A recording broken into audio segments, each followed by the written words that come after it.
शहर के एक शांत कोने में समीर का एक सुंदर सा घर था। घर बाहर से तो बहुत आकर्षक था, पर भीतर एक गहरा सन्नाटा पसरा रहता था। समीर की पत्नी के देहांत के पश्चात उनका पुत्र आर्यन बिल्कुल अकेला हो गया था। वह अपनी माँ की तस्वीर के सामने घंटों बैठा रहता। समीर ने बहुत सोचा और अंत में अपने पुत्र के भविष्य के लिए दूसरा विवाह करने का निश्चय किया। मीर और मीरा विवाह के पश्चात घर में प्रवेश करते हैं। आर्यन कोने में चुपचाप खड्डा उन्हें देख रहा है। आर्यन बेटा, देखो, ये मीरा है। आज से ये तुम्हारी मां है। ये तुम्हारा बहुत ध्यान रखेंगी। आर्यन कुछ नहीं बोलता और अपनी माँ की तस्वीर की ओर संकेत करके रोने लगता है। मीरा धीरे से उसके पास आती है। आर्यन, मैं जानती हूँ कि मैं तुम्हारी असली माँ का स्थान नहीं ले सकती, पर क्या हम मित्र बन सकते हैं? मैं तुम्हारे लिए सुंदर कहानियां लाऊंगी और तुम्हारे साथ खेलूंगी। ना नहीं, काकी कहती हैं कि सौतेली माँ बहुत क्रूर होती हैं। आप मुझे कष्ट देंगी। मुझे आपसे बात नहीं करनी। आर्यन दौड़कर अपने कमरे में चला जाता है। मीरा की आंखों में आंसू आ जाते हैं। घर की पुरानी सेविका काकी मीरा को पसंद नहीं करती थी। उन्हें डर था कि मीरा के आने से घर पर उनका अधिकार कम हो जाएगा। वे अक्सर आर्यन को मीरा के विरुद्ध उकसाती रहती थी। बेटा आर्यन, सावधान रहना। यह नई औरत बस नाटक कर रही है। जब तुम्हारे पिता घर पर नहीं होंगे तब यह अपना असली रूप दिखाएगी। यह तुम्हें भोजन भी नहीं देगी और सारा धन स्वयं ले लेगी। सच में काकी, क्या ये मुझे मारेगी? अवश्य, मैंने ऐसी बहुत सी स्त्रियां देखी हैं। तुम बस अपनी माँ की तस्वीर थामे रखना और इससे दूर रहना। मीरा ने हार नहीं मानी। वह हर सुबह आर्यन के लिए उसकी पसंद का नाश्ता बनाती। वह उसके वस्त्र साफ करती और उसके विद्यालय के काम में सहायता करने का प्रयास करती, पर आर्यन हमेशा उसे अनदेखा कर देता। एक दिन दोपहर में मीरा आर्यन के लिए दूध का गिलास लेकर आती है। आर्यन, देखो, मैंने इसमें केसर और पिस्ता डाला है, जैसा तुम्हें पसंद है। इसे पी लो। तुम बहुत कमजोर लग रहे हो। मुझे नहीं चाहिए। इसमें अवश्य कुछ मिलाया होगा आपने। आप मेरी माँ नहीं हैं। आप बस एक पराई औरत हैं। आर्यन, ये क्या व्यवहार है? मीरा तुम्हारे लिए इतना कुछ कर रही है और तुम। नहीं समीर, बालक है, अभी डरा हुआ है। समय लगेगा, पर एक दिन यह अवश्य समझेगा। आप इस पर क्रोध मत कीजिए। समय बीतता गया। मीरा का धैर्य हिमालय जैसा अडिग था।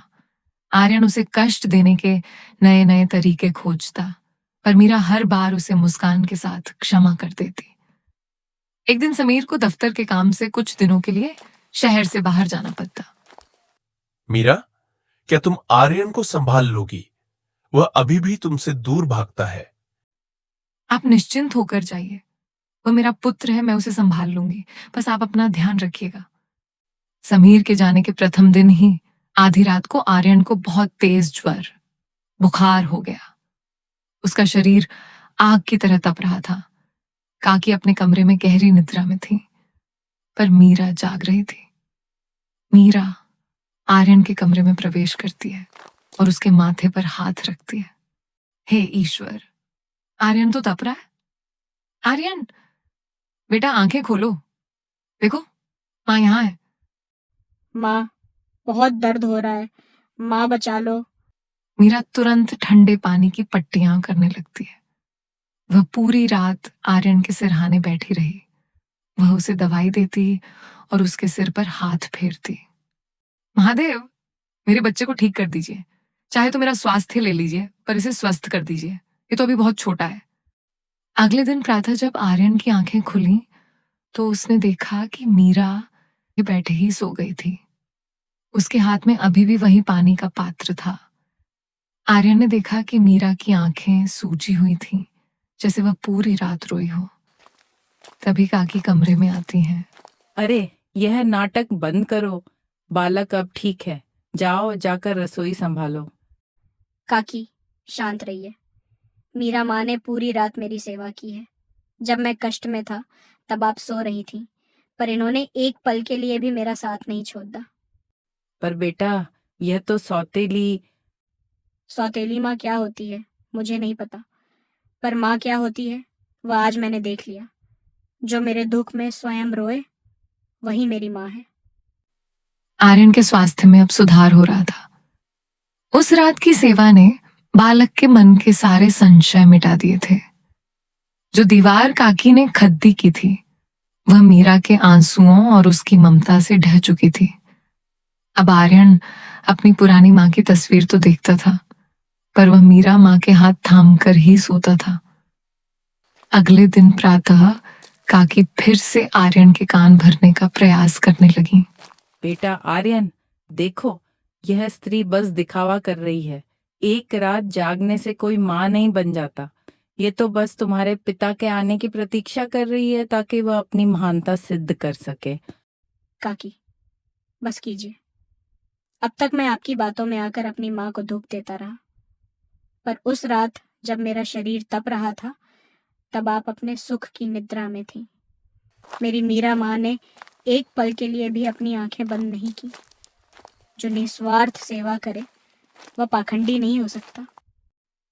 आर्यन बेटा, तुम इतना सब मत सोचो, तुम बस आराम करो। नहीं माँ, आज मुझे सत्य कहना ही होगा। काकी, आपने मेरे मन में विष घोलने का प्रयत्न किया। अब इस घर में आपके लिए स्थान नहीं है। 2 दिन पश्चात समीर अपने काम से वापस लौटे। वे बहुत चिंतित थे कि मीरा और आर्यन के बीच क्या स्थिति होगी।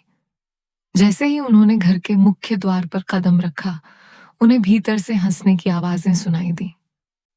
समीर हॉल में प्रवेश करते हैं और देखते हैं कि आर्यन मीरा की गोद में सिर रखकर कहानी सुन रहा है। ये मैं क्या देख रहा हूं? क्या मैं सही घर में आया हूं? देखिए, मेरी माँ आ गई। ये दुनिया की सबसे अच्छी माँ है। इन्होंने मुझे जीवन दान दिया है। मीरा, तुमने ये कैसे किया? मैंने तो आशा ही छोड़ डाल दी थी। समीर, ममता कभी हारती नहीं है, बस उसे थोड़ा समय और बहुत सारा धैर्य चाहिए होता है।